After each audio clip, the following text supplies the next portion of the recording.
हाँ, शिवोहम। आवाज आ रही है? क्या विषय चल रहा था अपना?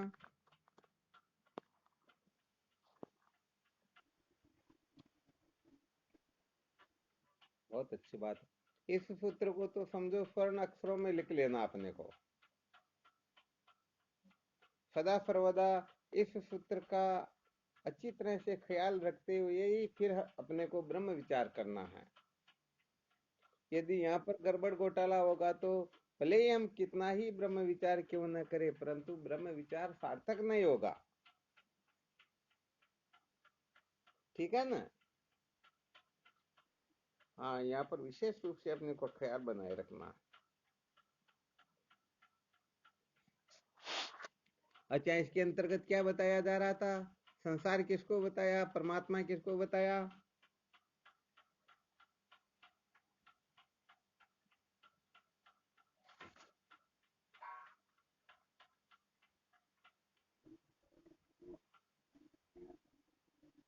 बहुत बहुत धन्यवाद, क्या बात है। समूहलाल जी महाशय ने जरूर बाजी मार ली भाई की बात। संसार को तो अनित्य बताया और परमात्मा को नित्य बताया। तो जो अनित्य है उसे हमें संसार समझना है, और जो नित्य है उसे हमें परमात्मा समझना है। आ गया समझ में?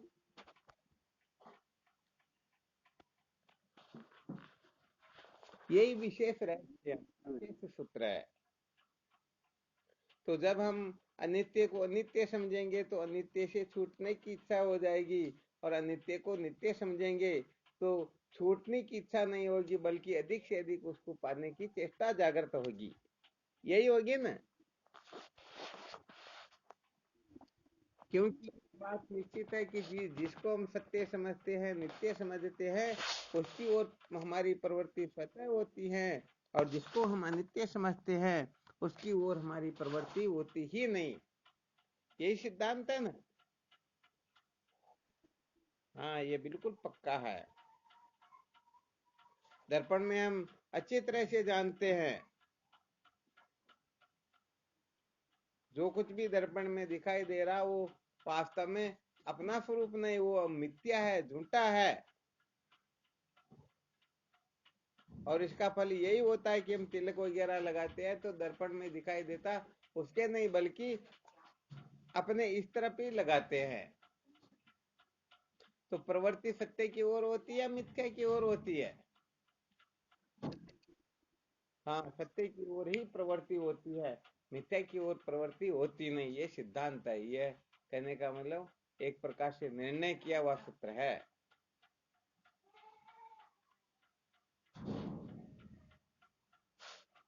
अच्छा, मोहनानंद जी महाराज ने नित्य अनित्य के बारे में, नित्य को यदि कोई नित्य समझ ले तो क्या होगा, और नित्य को अनित्य समझ ले तो क्या होगा, इसके लिए कुछ सूत्र आज ग्रुप में भेजे। किसी ने सुना क्या?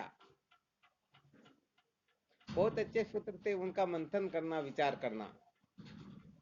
और आप लोग भी इस प्रकार से अपना अनुभव प्रकट करना कि यदि कोई नित्य को नित्य समझ ले तो क्या होगा, और नित्य को नित्य समझ ले और अनित्य को नित्य समझ ले तो क्या होगा।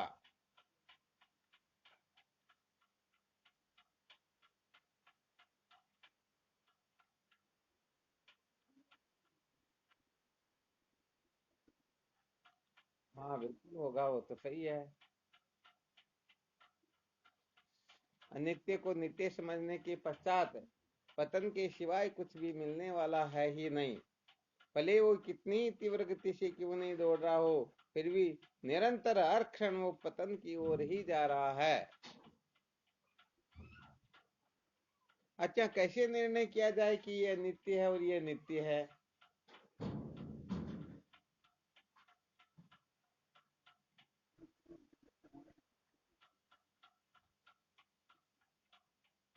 क्षण क्षण में मिट जाता है ना?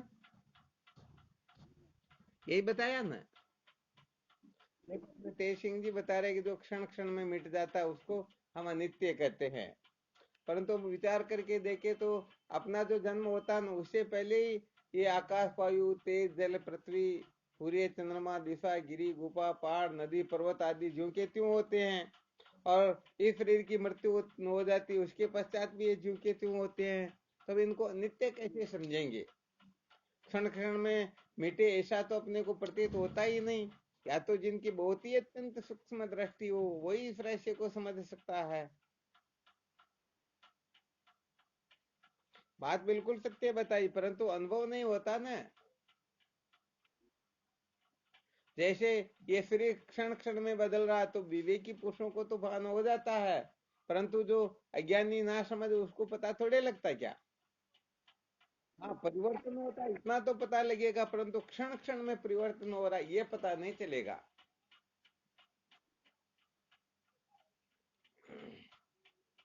कोई ऐसा सूत्र बताओ ना जिससे कहने का मतलब ये सिद्ध हो जाए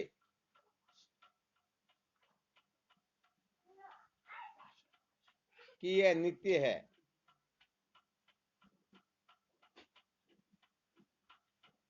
क्योंकि नित्य को ठीक प्रकार से जान लेंगे तभी हम सचमुच में उस नित्य से मुक्त होने की चेष्टा करेंगे, उसे ऊपर उठने की कोशिश करेंगे।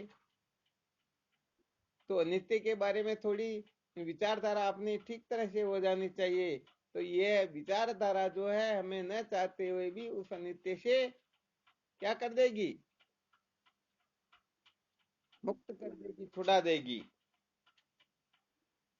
तो इसके बारे में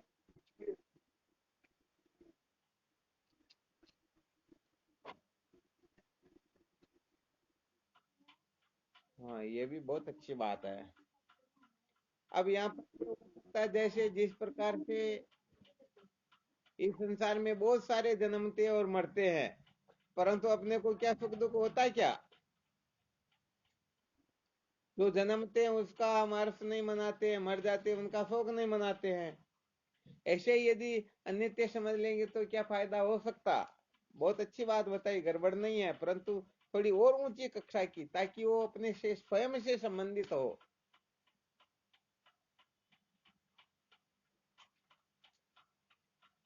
अपने तेज सिंह जी ने भी बहुत अच्छी बताई और रमेश जी ने भी बहुत अच्छी बात बताई, परंतु थोड़ी दूर की बात है। हालांकि नित्य का जो स्वरूप बताना था उसमें कोई गड़बड़ नहीं है, परंतु इसे भी और थोड़ी ऊंची बात बताए ताकि वो अपने को असर करे। क्योंकि जो क्षण क्षण में बदलती है, तो हम देखेंगे दूसरी बदलती रहती, तो हमारे को इससे क्या, भले उनको अनित्य समझे चाहे उनको सदा के लिए नकार दे, अपने को क्या फर्क पड़ता?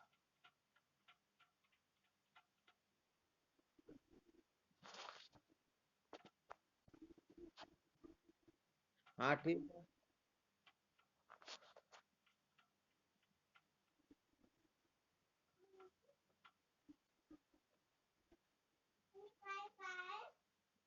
यहाँ थोड़ी थोड़ी बात कुछ कुछ बन रही है।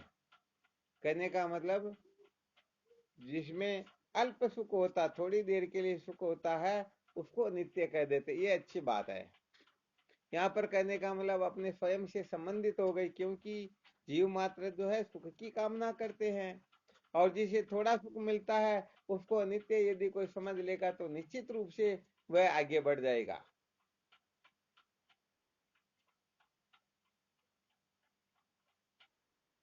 और भी कोई साधक अपना अनुभव प्रकट करना चाहे तो?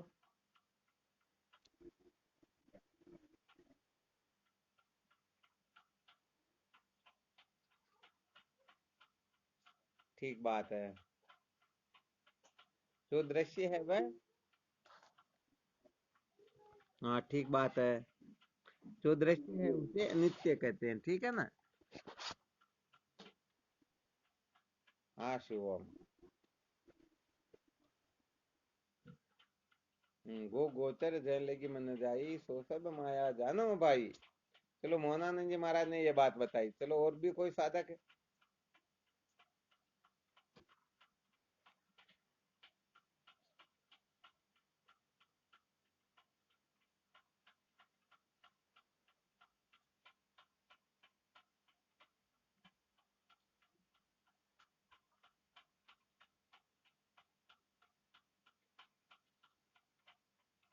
अच्छा, प्रश्न तो समझ में आ गया ना आप लोगों के? हालांकि नित्य नित्य की परिभाषा, नित्य के बारे में जिन जिन साधकों ने अपने अनुभव को प्रकट किया तो कोई भी गलत नहीं है, परंतु थोड़ा और उच्च कोटि का सूत्र हो।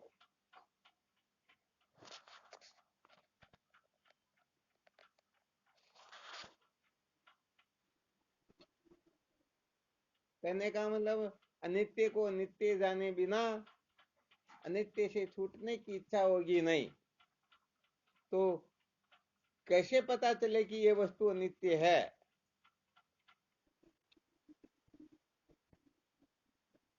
अनित्य, परंतु शरीर में क्या तकलीफ, इसलिए हम इसको अनित्य समझें। तो ये तो अपने को कितना प्रिय लगता है, इसको सजाने के लिए तो पता नहीं हम क्या क्या करते हैं। इसमें ऐसा कोई अवगुण बताओ ना, जैसे अपने दृष्टानंद जी ने बताया था कि जो अनित्य होता है उसमें अल्प सुख होता है, वैसे समझो थोड़ा बात। हाँ शिवम बोलो। हाँ, अब की बार बात कुछ और हुई। हालांकि बातें सब ठीक होती, परंतु साधकों को ऐसे सूत्र के बारे में, वो ऐसे सूत्रों को पकड़ करके विचार करना जिससे सहज ही वो वास्तव में ऊपर उठ सके। वरना जैसे कोई कह दे जो बदलने वाला होता है उसको नित्य कहते, तो बात तो बिल्कुल सही है, परंतु बदलने वाली बहुत वस्तुओं में लोग आसक्त होते हैं, मैं तो बुद्धि करते हैं, उनके पीछे पागल होते हैं। होते या नहीं होते हैं? तो अभी जैसे एक तो जो सूत्र था कि जिसमें अल्प सुख हो उसे अनित्य कहते हैं, अथवा जिसके ऊपर हटाव का तिलक लग जाता वो अनित्य होता। तो हालांकि ये भी बात ठीक है, वो भी बात ठीक, सब ठीक है, परंतु साधकों के हृदय पर विशेष रूप से जो प्रभाव डालेगी वह वस्तु या वह सूत्र थोड़ा उसके लिए मार्मिक हो जाया करता है।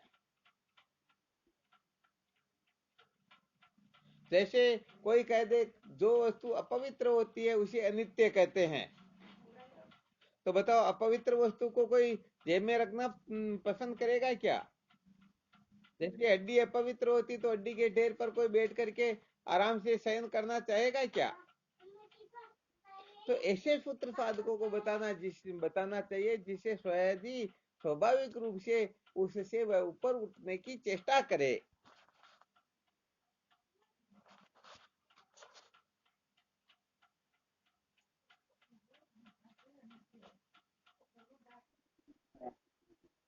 हाँ वो हम।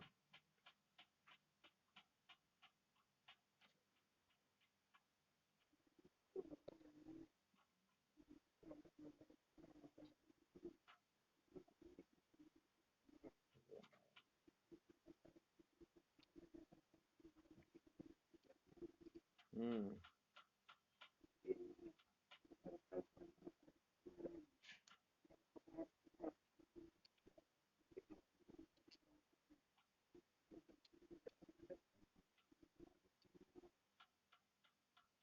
वैसे ये बात पहले साधकों ने बता दी थी, जो परिवर्तनशील है उसे नित्य कहते, बात भी बिल्कुल सही, इनको नकार कौन रहा। परंतु इससे साधकों के हृदय में एक प्रकार की चोट नहीं लगती है, कहने का मतलब तीर नहीं लगता, पुत्र ऐसा बताना होता है जिसे तीर लगे।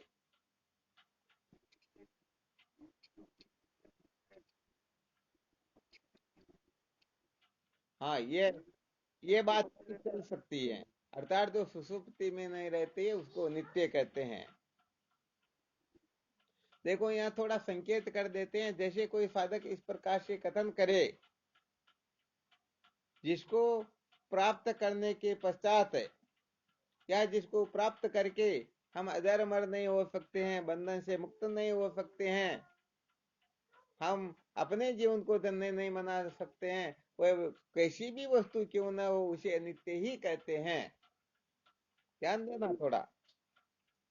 बताओ ऐसा यदि किसी के हृदय में बैठ जाए, तो बताओ वह अच्छी तरह से प्रैक्टिकल करके प्रत्येक वस्तु के बारे में, उनके अनित्यत्व के बारे में विचार करके उसे मुक्त होने की चेष्टा करेगा या नहीं करेगा? तो ऐसे सूत्र बताने होते, इस प्रकार से थोड़ी क्या है कि जिज्ञासु की बुद्धि है ना, ऐसी होनी चाहिए कि साधकों को उसका पूर्ण रूप से फायदा हो। तो एक तो इसको अच्छी तरह से अपने को समझ लेना कि जिसको प्राप्त करके हम कृतार्थ नहीं हो सकते हैं, वह वस्तु कैसी भी क्यों न हो उसे नित्य ही कहते हैं। इस प्रकार से साधकों को कुछ सूत्र बताना, और भी कोई साधक इस प्रकार से कोई सूत्र बताना चाहे जिससे जिसको सुन करके हम तुरंत ही निर्णय ले लेते, अरे भाई इससे कल्याण नहीं हो सकता है, ये तो अनित्य है।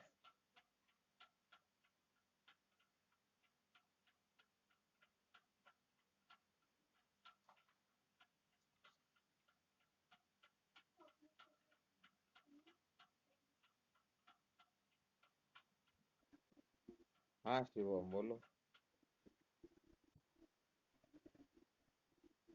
ये भी ठीक बात है। इस पर मेरा का तिलक है ना। हाँ बहुत अच्छी बात है। जिसको मेरा कहते हैं, क्योंकि मेरा जो है मैं से सिद्ध होता है, तो नित्य दो तो हो नहीं सकते, एक ही नित्य होता है। तो या तो मैं नित्य होगा या मेरा नित्य होगा। तो यहाँ पर यदि हम विश्लेषण करके देखेंगे तो मेरा तो नित्य हो नहीं सकता, क्योंकि मैं जो है ये मेरा मैं के लिए होता है, नहीं कि मैं मेरे के लिए। थोड़ा यहाँ सूक्ष्म विषय साधकों को थोड़ा सूक्ष्म दृष्टि से विचार करके समझना होगा। जैसे किसी को आज शायद कोई एक बार किसी से चर्चा हुई, तो वो चर्चा में कह रहे शायद फैजानंद जी होंगे मुझे ऐसा लगता। तो उसमें भोजन कर रहे थे कि मैं भोजन कर रहा हूँ, रोटी खा रहा हूँ समझो। तो विचार यहाँ पर ये करना होता है कि हम रोटी को खा रहे हैं या रोटी हमको खा रही है।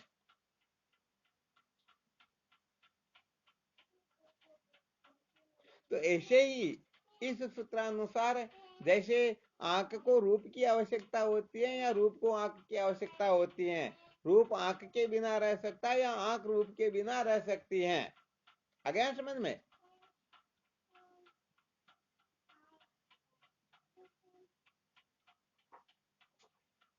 क्या बात हुई, कोई बोलते नहीं, इसका मतलब समझ में नहीं आ रहा।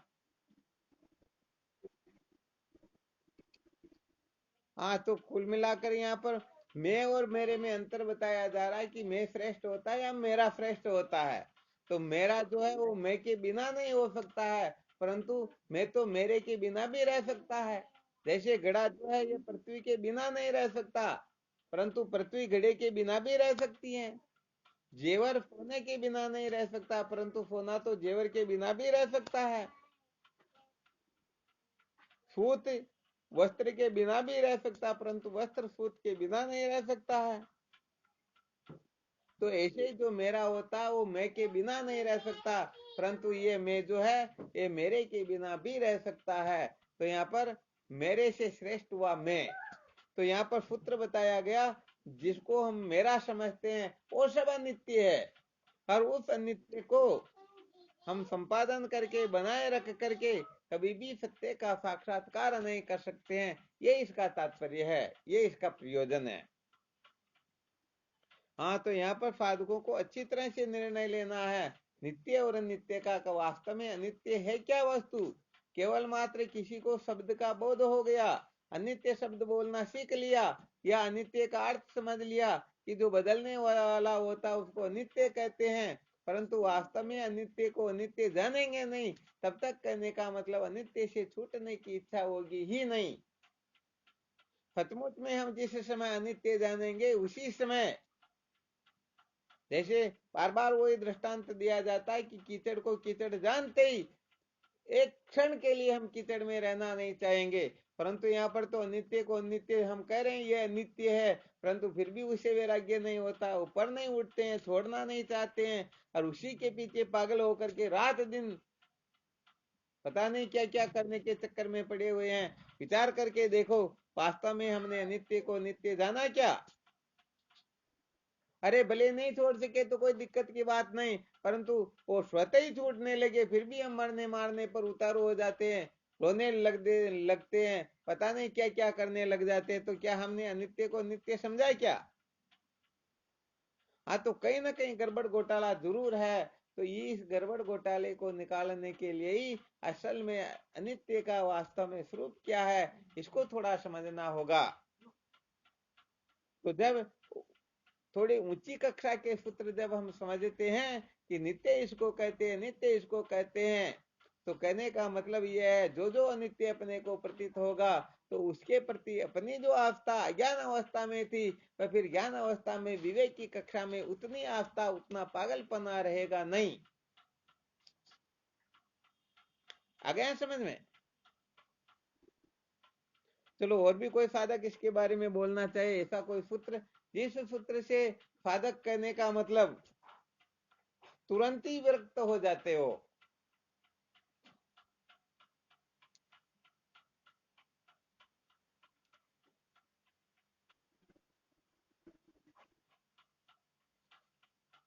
हाँ चलो ये बात तो ठीक है, फिर भी उतनी मार्के की बात नहीं हुई। बात तो सत्य है वैसे।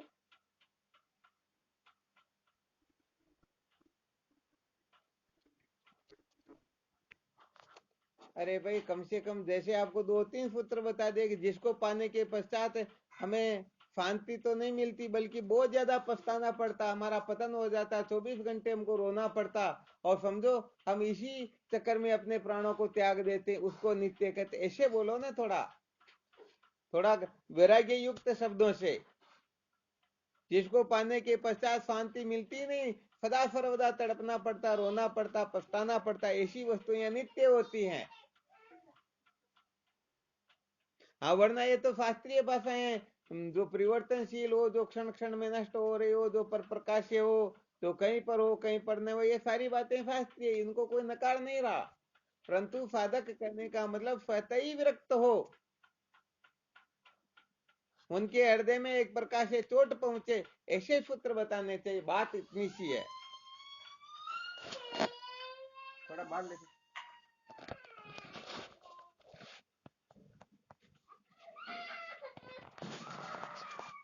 हाँ बोलो इसके बारे में।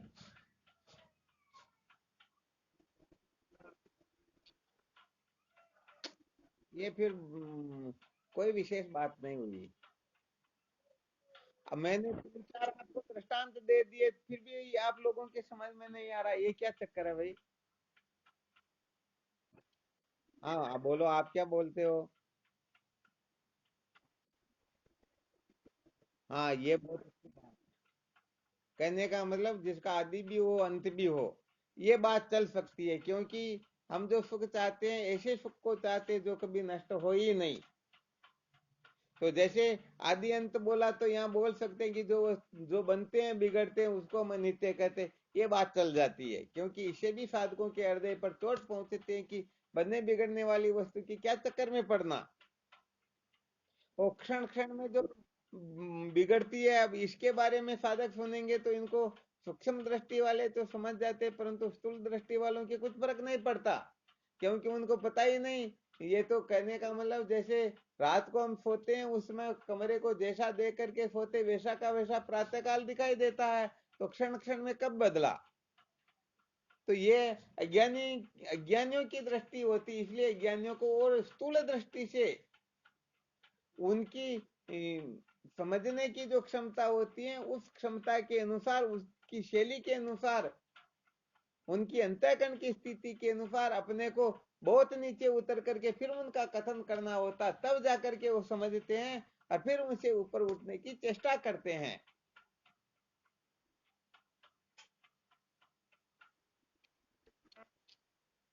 हाँ बोलो। क्या बात। बहुत बहुत बड़ा सूत्र हो गया ये। कहने का मतलब जैसे मृत तृष्णा का जल दिखाई तो देता है, परंतु कल्प कल्पांतर तक भगते रहो, उसे न तो प्यास बुझती है न उसे अपना कोई प्रयोजन सिद्ध होता है, ऐसी वस्तु को नित्य कहते हैं। तो ये बोलो मार्के की बात हुई या नहीं हुई? हाँ तो ऐसे सूत्र बोलो, तब जाकर के समझो आपका वो 1 वर्ष से सत्संग सुन रहे वो सार्थक हो जाएगा कि भी सचमुच में आपके हृदय में इस प्रकार की प्रज्ञा जागृत हुई, आपकी बुद्धि सूक्ष्म हुई, आप अंतर्मुख हुए, और सचमुच में आप इस बात को ठीक तरह से समझ रहे हो, पकड़ भी कर रहे हो।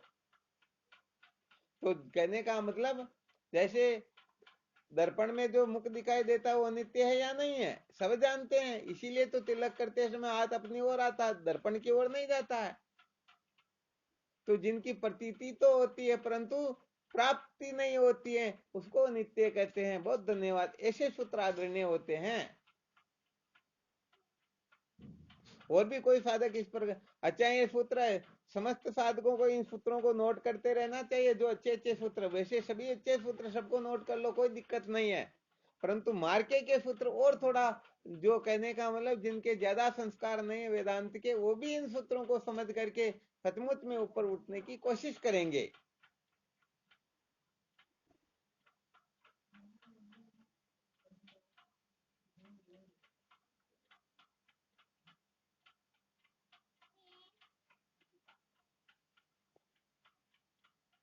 अच्छा ये देखो, जैसे अभी जो पेरूलाल जी महाराज ने जो दृष्टांत दिया था, जिसकी प्रतीति तो होती है, प्राप्ति नहीं होती है, तो प्रतीति हो रही, उसको पाने के लिए कोई दौड़ता है, थोड़ी देर दौड़ेगा, घंटा 2 घंटा। इनको बाहर ले जाओ, यहाँ मत रखो, थोड़ी देर के लिए यहाँ मत लो, बाहर ले जाओ, गेट बंद कर दो।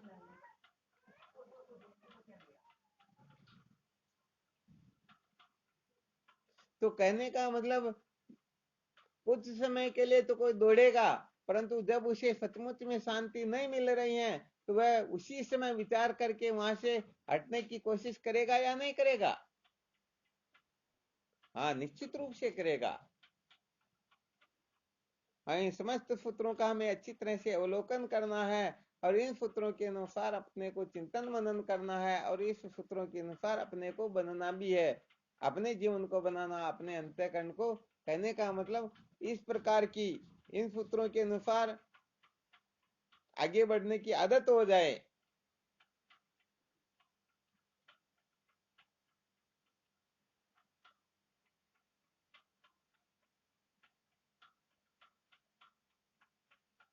तो जिन जिन वस्तुओं को प्राप्त करके हम सुखी तो होते नहीं, बल्कि और अधिक दुखी हो जाते हैं, वो सारी वस्तुएं अनित्य हैं। जिसको प्राप्त करने के पश्चात फिर कुछ करना शेष नहीं रहता, ऐसी वस्तु नित्य होती नहीं बल्कि नित्य होती हैं। और जिसको प्राप्त करने के पश्चात फिर कुछ पाना शेष रहे, वह वस्तु नित्य होती है। ठीक है ना? चलो, बहुत बहुत अच्छी बात है, इसका मतलब आप लोगों के बहुत अच्छी तरह से समझ में आ रहा है, बहुत बहुत धन्यवाद है। तो अनित्य को नित्य जानेंगे तो इसका क्या फल होगा सचमुच में? हाँ, उससे वैराग्य होने लगेगा। ये पक्का सिद्धांत है। परंतु ध्यान रखना, अनित्य को अनित्य जानेंगे तभी अनित्य से छूटने की इच्छा होगी। कहीं अनित्य को नित्य समझ लेंगे तो छूटने की इच्छा तो होगी नहीं, बल्कि उसको पाने की और इच्छा, तड़पन, इच्छा है, तड़पन जो है, ये और ज्यादा विशेष जागृत हो जाएगी।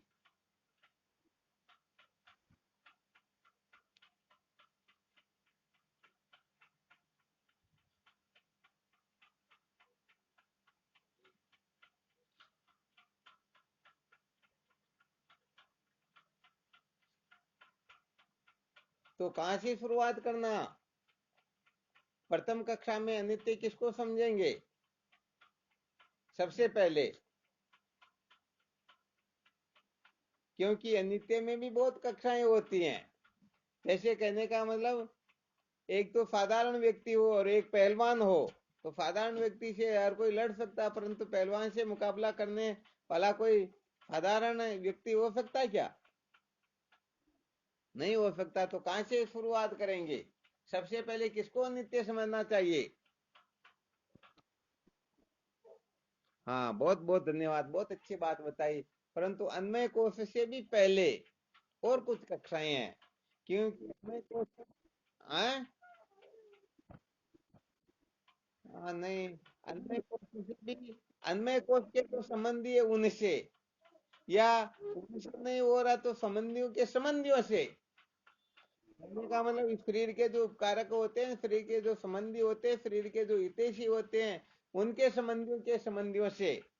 कहने का मतलब जो बहुत दूर के नाते रिश्ते हैं ना, जैसे कोई कार्यक्रम हो, जैसे विवाह शादी का, तो अपने साले के यदि घर में ब्याह हो तो जाना पड़ता है या नहीं जाना पड़ता? परंतु साले के हो तो हाँ, न जाए तो भी चल सकता है। और साढ़े के तो बहुत दूर की बात होती है। तो ऐसे कहने का मतलब, अब उनसे यदि अपन विरक्त हो भी जाए तो ज्यादा नुकसान तो है नहीं। अरे साले से कोई विरक्त होगा तो क्या मायरा वगैरह पहनने से वंचित रह जाएगा तो नुकसान होगा, परंतु साले से किसी को वैराग्य हो जाए तो क्या ज्यादा नुकसान है क्या? तो उनसे विरक्त होने में अपने को दिक्कत भी नहीं आएगी। और जब ये अपनी कक्षा चालू हो जाएगी ना, तो फिर धीरे धीरे धीरे कहने का मतलब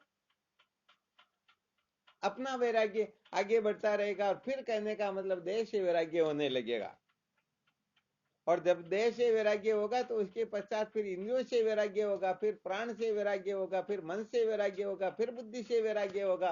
अर्थात इनको क्रम क्रम से वह नित्य समझता जाएगा। और एकदम यदि बुद्धि को नित्य समझ ले, मन को नित्य समझ ले, तो हो सकता है क्या? अरे भाई, जो 5वीं कक्षा उत्तीर्ण है वही 6ठी कक्षा में बैठ सकता है, और जो पहली कक्षा में भी नहीं बैठा तो 6ठी कक्षा में बैठने का अधिकारी नहीं होता है। तो यहाँ पर क्या होता है कि जैसे एक सूत्र बताया जाता है, शादी की जाती है तो कायदे कानून से की जाती है, तो तलाक भी कायदे कानून से देना होता है। यदि कोई अक्ल होशियारी लगा करके किसी को कह दे मैं अभी तेरा त्याग करता हूं, तो ये उसकी अक्ल होशियारी चलती नहीं। तो कायदे कानून से सारा काम करना होता है। तो हम कायदे कानून से यदि चलेंगे तो कहने का मतलब यह है, हम निश्चित रूप से कहने का मतलब वहां तक पहुंच जाएंगे। तो सचमुच में अब पुनः विचार करके बताओ, अब जो विचार करके बताएंगे समझो वह और उच्च कक्षा के साधक होंगे। शरीर से वैरागी किनको हो सकता है? शरीर को नित्य कौन समझ सकता है?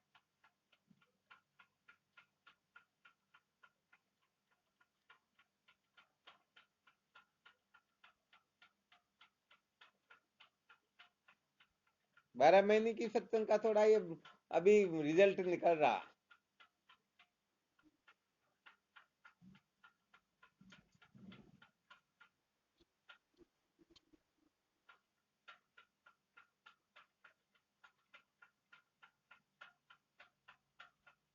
देखो, मैं मेरा न समझे तो फिर उसी वैराग्य की क्या आवश्यकता? वैराग्य तो जिसमें आसक्ति हो रही उसी से होगा ना।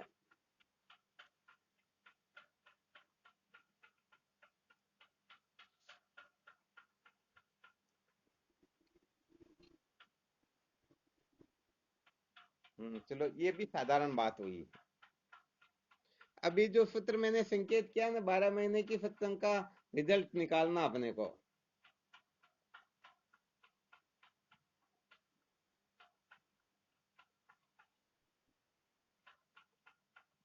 अरे कहाँ पहुंच गए, पता ही नहीं क्या करें हम लोगों का।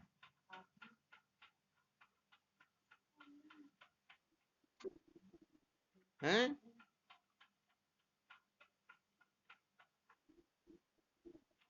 नहीं, देश से वैराग्य किसको हो सकता, कहने का मतलब।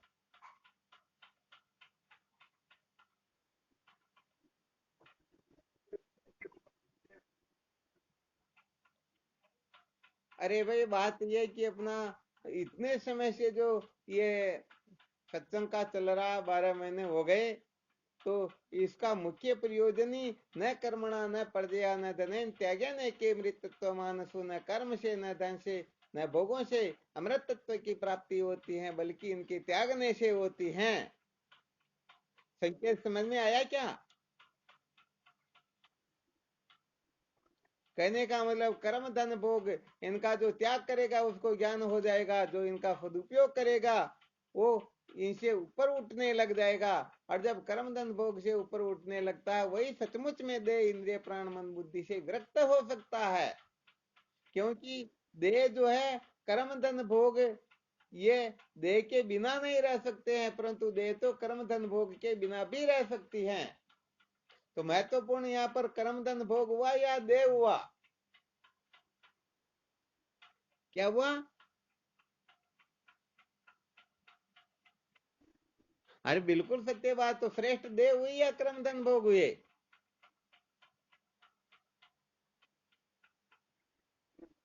देह श्रेष्ठ हुआ तो कहने का मतलब श्रेष्ठ वस्तु का त्याग कौन कर सकता है? जो निकृष्ट वस्तुओं का त्याग कर देता, वही तो देह का त्याग करने की सोच सकता है। तो जो कर्म धन भोग इनसे ऊपर उठने लग गया, अर्थात जिनका चित्त शुद्ध हुआ, अर्थात जो विवेकी हैं, वही वास्तव में इस जगह ऊपर उठने की चेष्टा करेगा। तो शुद्धांतकरण विवेकी पुरुष जो है कि कर्म आदि देह आदि अनित्य पदार्थों से ऊपर उठने लगता है, इनसे उनको वैराग्य होता है, इनको वह सचमुच में अनित्य समझता है। तो फिर यहाँ पर सूत्र निकल जाता है कि इस देह को अनित्य कौन समझेगा? वास्तव में देह से कौन ऊपर उठना चाहेगा? जो कर्म धन भोग की परवाह नहीं करेगा, जो कर्म धन भोग को कचरा समझेगा, जिनकी कर्म धन भोग में अमता ममता सत्यत्व बुद्धि नहीं है, वास्तव में वह साधक ही देह से विरक्त हो सकता है, देह से ऊपर उठ सकता है, पर देह को नित्य समझ सकता है। वरना तो सच्ची बातें तो कहना सुनना तो बहुत आसान होता है, समझ जीवन में प्रकट हो जाए, उसके अनुसार अपनी निष्ठा बन जाए, ये थोड़ी दुर्लभ बात होती है। आ गया समझ में? हाँ, तो इन समस्त बातों का अच्छी तरह से ध्यान रखना। सत्य को जाने बिना दुखों का अंत होता ही नहीं। यहाँ से हमने उपकर्म किया था और उसी के अंतर्गत फिर कर्म धन भोग आदि का वर्णन करते हुए तो इस संसार को बनाए रखना चाहते हो, कभी भी सत्य का साक्षात्कार नहीं कर सकते। इन समस्त प्रसंगों का ठीक ठीक प्रकार से मंथन करते हुए हमें केवल और केवल मात्र समात्मक प्रपंच का जो अधिष्ठान है, उस ब्रह्म तत्व को जानने वत जानना है। यही जीवन का सार होता है, यही कृतार्थता होती है। बाकी जो कुछ भी होता है वो सारा का सारा नाटक होता है, मनोमात्र होता है, वो मनोरंजन होता है, उसे कभी कोई कृतार्थ हो ही नहीं सकता। इन समस्त बातों का जो अच्छी तरह से ध्यान रखेंगे, समझो वो जीवन को कृतार्थ कर लेंगे, अपने जीवन को धन्य बना लेंगे। आ गया समझ में? चलो, इसमें और कोई संशय हो तो बोलो।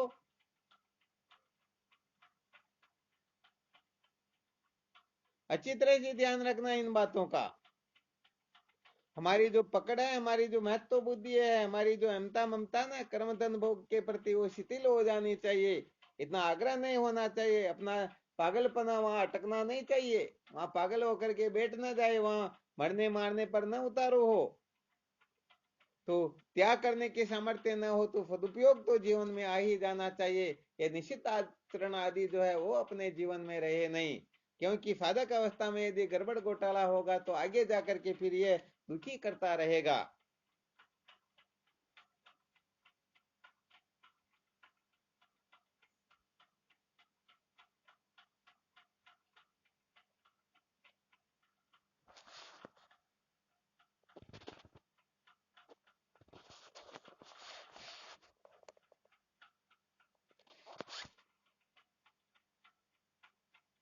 चलो ठीक, फिर करो चिंतन मनन। और कोई शंका हो तो बोलो।